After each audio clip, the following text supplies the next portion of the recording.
How to play Roblox without downloading it. Hi everyone, welcome back to our channel. So in this video, I'll show you how you can play Roblox without downloading it. It's a fast and simple method, so follow these steps. First of all, you need to open your web browser and then go to now.gg and hit enter in your keyboard. Now this website lets you play Roblox without any downloads or installations. You will need an internet connection, but no files will be downloaded to your computer. And this is helpful if you can't download Roblox for some reason. So I'm using Google Chrome, but any browser like Opera ZX or Firefox will work.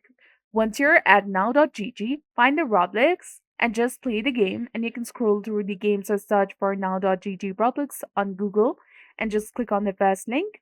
In my region, the app isn't available, but it might be available in yours. And if it is, you will be able to log in and play Roblox instantly. You can play as a guest or sign in to your regular account and start playing in your browser. So I hope this helped you play Roblox without downloading it. If you found this guide helpful, please don't forget to like, comment, share, and subscribe to our channel for more amazing tips and tutorials. Thanks for watching. See you in the next one.